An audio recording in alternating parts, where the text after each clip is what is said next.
During my trip to Russia, we went to the Russian Railway Museum. This modern museum offers an expansive collection of over 100 locomotives and rolling stock, along with interactive exhibits that illustrate the technological, cultural, and historical significance of railways in the country. Hello, my name is Natalia. I will tell you about our museum. Museum is quite young. It was opened in 2017 when there was an anniversary of the opening of the first public railway in our country. This railway was opened here in St. Petersburg and goes to Tsar village. From that railway starts the history of Russian railways. So the museum is young, but it's really huge. It has a real complex of the buildings. So where we are now is a building that was used as a depot in the 19th century, and it was used for steam locomotives. And you see like sectors. Maybe it's better to go further. Yeah, and for example, here you can see like archers. They were used for separate sectors for steam locomotives to fix them, to prepare for the railways, and so on. And let's start. It's better to come up a little bit closer to this steam locomotive. This steam locomotive is the oldest one in our museum. It's the end of the 19th century, and this steam locomotive is a tank locomotive. It's really very strange that it's a locomotive, but it's tank. The main reason, two reservoirs by two sides that were used for fuel. And it's much better, it's easier to have such tanks for the fuel. It's huge, yeah, but it's not the biggest one. But it's the oldest one in our museum. So it has two tanks, it has two reservoirs for the fuel. That's why it's called as a tank. And nothing military goal purposes for this locomotive. Only two tanks for the fuel, and that's why it's called a tank. So it's a Russian tank locomotive, but on the other side we can see a German tank locomotive. It's the beginning of the 20th century. And also it has two tanks for the fuel. That's why it's a tank locomotive. So our museum is huge and it's quite popular. What's the difference? The main difference, no difference. Actually, the production. I mean that it's a Russian locomotive. It's a German, the beginning of the 20th century. And Which was earlier, this one? That one was earlier. Okay. So, and yeah, you can see the arches for the locomotives, and one of the arch is used for the children's center here in our museum. It's quite popular, especially among the families, our museum, and that's why we have a special programs for the whole family. And actually it's really very important for professional realization, for professional purposes, I don't know, because when children... So the family visit, people can leave their children here and can visit them. They can play special professional games. Our staff can tell them about different railway professions. They can tell about the history. So and to make to explain, to tell them more about professions on the railways. So and we have several historical rooms that tell about the history of Russian railways. Yes, you can see at the corner English, and you can read everything you are interested in. So here we tell about the history of Russian railways, and we start from the origins of the railways, and we can see the prototype of the first railway that is about 4,000 years old. The railway that was used, I need little light on your Okay. That were used in ancient Greece about 4,000 years ago, and actually it was like a stone, like a groove, and actually it was not very. It was useful, but it has some disadvantages, and that's why later it was decided to change railway to use wooden rails, but wood is not very. I mean, yeah, we can't use it for a long time. That's why it was changed, and people trying to find more lasted the material that we can use for a long time. And cast iron, for example, appeared as a main railway, for example. But of course, the first railways were used for miles. For example, here we can see iron mines, yeah, here, and also we can see the rails made of wood to show us that these kind of rails are much easier to use in practice. And for example, we can we can test, for example, we can compare the speed of these two, I don't know, carriages, yeah, with the iron, and which one is faster. So how do you think, which one, the upper on the rails or the lower one on the... I would for the lower. Yes, so do I. Okay, let's try. Okay, let's try. So, and so here we can see in practice that rails really help us to to transfer our carriage faster rather than on the plain rail. And of course we have ways, but it's not enough. We need to have engines, and we can tell about the development of steam engines. So here we can see the first one that is about 2,000 years. Is it coal-based? Is it for coal or? No, Steam. No. yeah, Steam. steam. It's steam. Steam. And so it was created about 2,000 years ago, but the main disadvantage 200 years ago. 2,000 years. 2,000. This one are really used? Yeah, but of course not that one, because it's like imitation. But Because I love the something, legs. yeah, legs are really fantastic here. Country was it invented? So actually, it was Alexandria, the territory of the modern Egypt. The Heron is who was a mathematics, philosopher, engineer. He created this mechanism, yeah, this machine.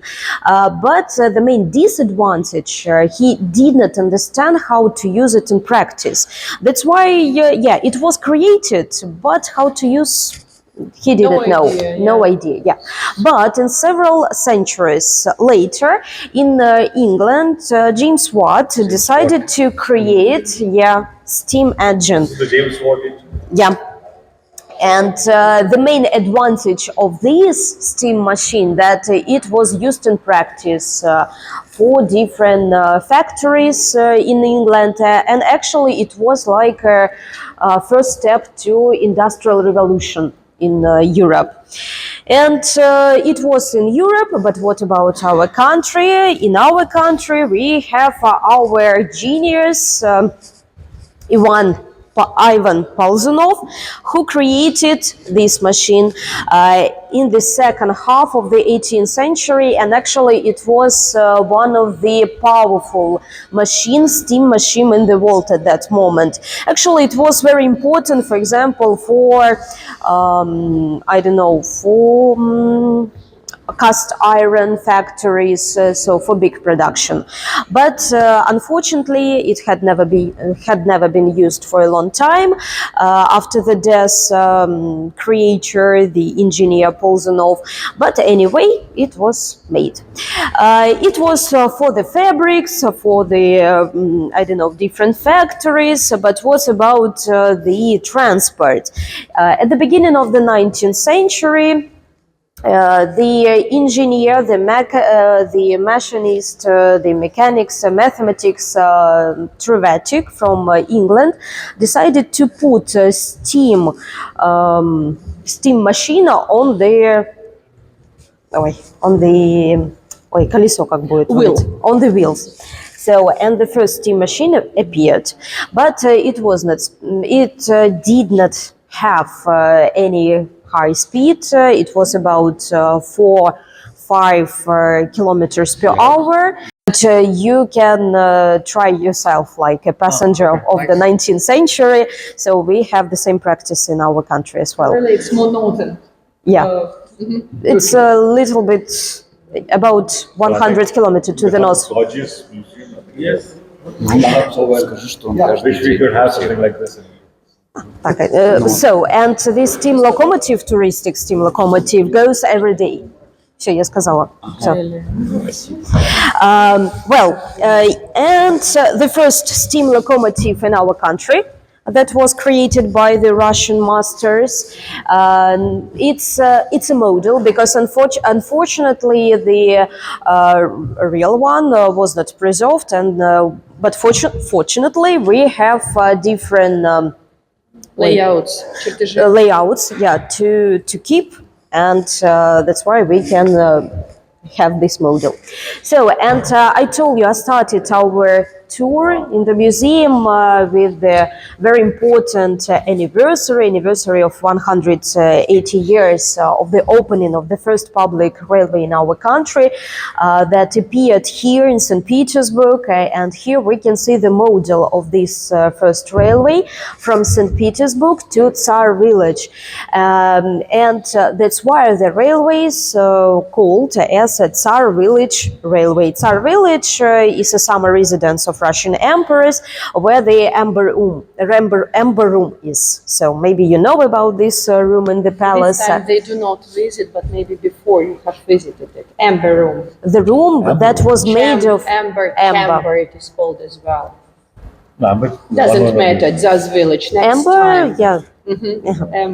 Amber, a kind of resin that was used for the decoration of the whole room. And so the railway was not so long, but anyway, it was really very important because it was first practice to construct a public railway. Just in 1 year, in 1878, it was prolonged till Pavlovsk, where there is another summer residence of Russian emperors, and the first public hall was constructed to meet passengers. So, and when our passengers arrived, by the way, you can see the first rail, you can see the first train with the passengers. It was quite a little bit strange, and the carriages were opened. Of course, it's not very comfortable, but speed was high.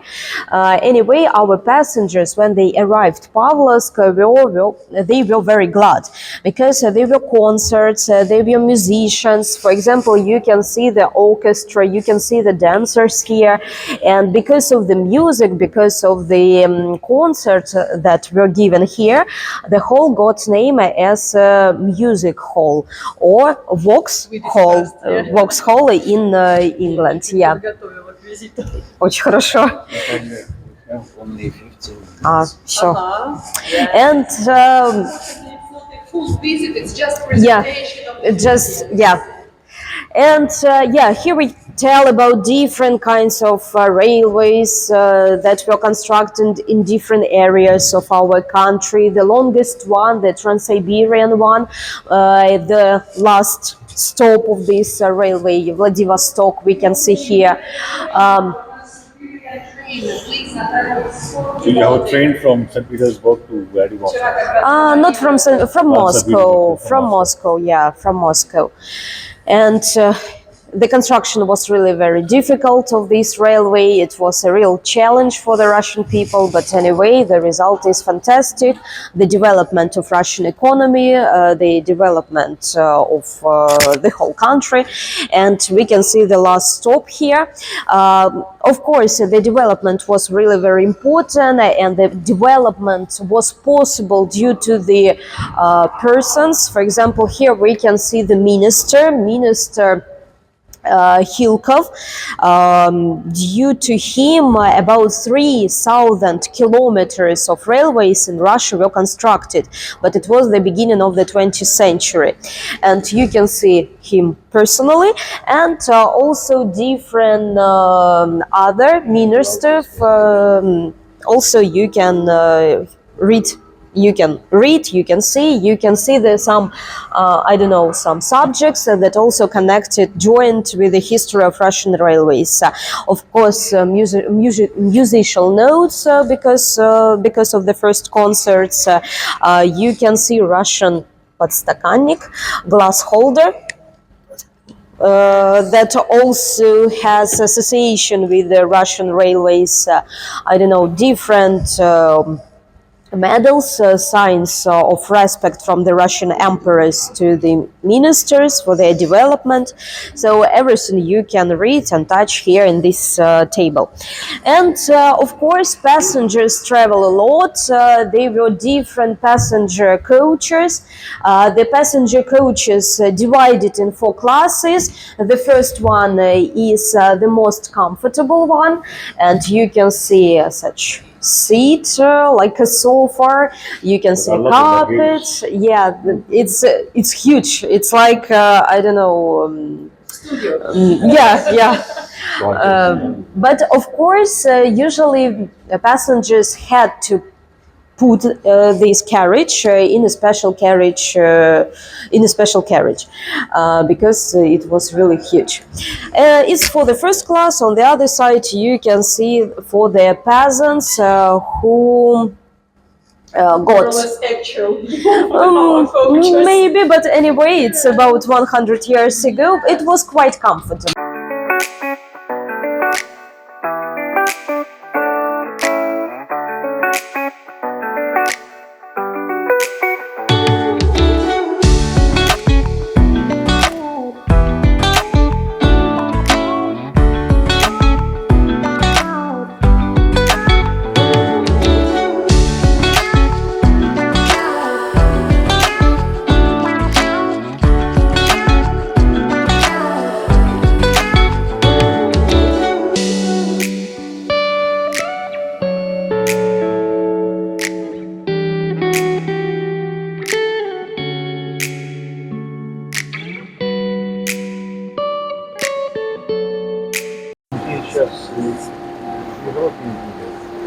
And this museum is to be the biggest museum in Russia and Europe concerning the railway station and railways history.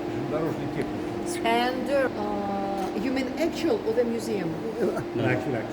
Actual. In the era of air transport, everyone uses airplane. However, what is the demand for railways? Сейчас происходит революция в транспорте, но тем не менее, как у нас население относится к железнодорожному транспорту, какова доля железнодорожного транспорта, все ли еще он актуален? Да, транспорт дорожный, он, значит, в перевозках пассажиров занимает первое место в России. In our country, railways takes the first place in transportation of passengers, still the most popular. Особенно перевозки как раз, где находится Октябрьская железная дорога, это северо-запад, Москва.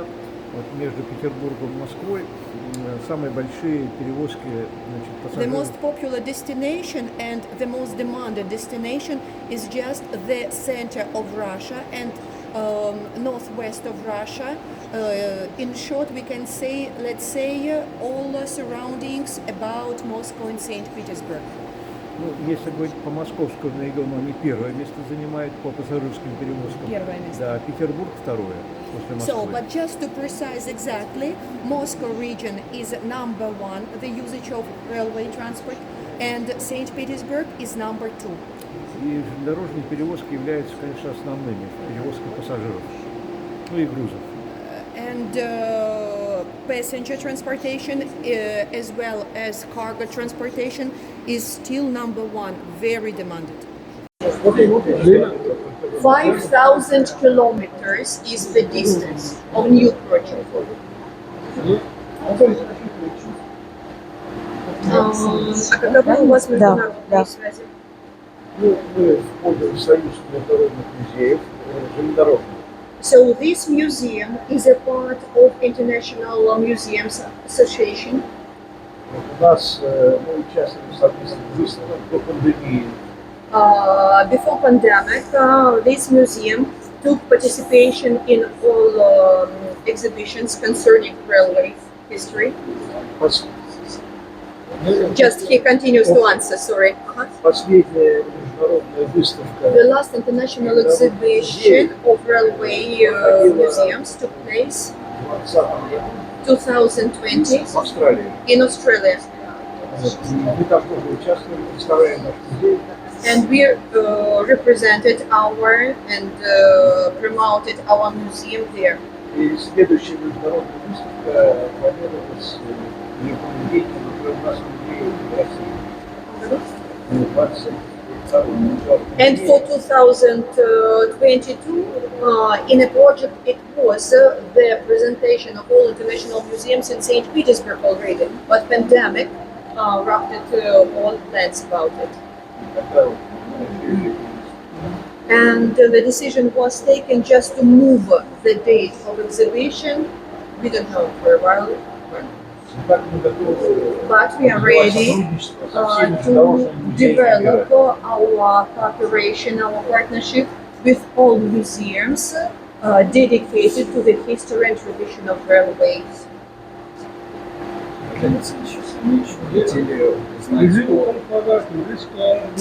This location, да, спрашивает, открыт ли это для туристов этот музей? Да.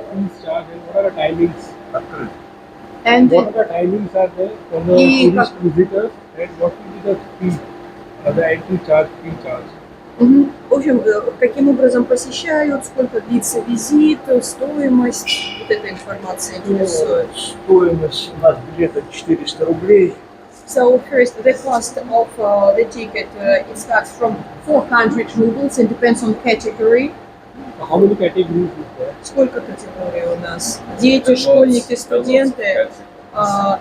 So let's say in general, our Russian museums, so they are split like this: kindergarten age, young school age, students, pensioners, and families with big number of kids.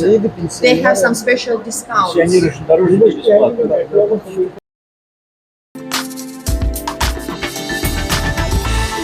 You are watching Travel World Online.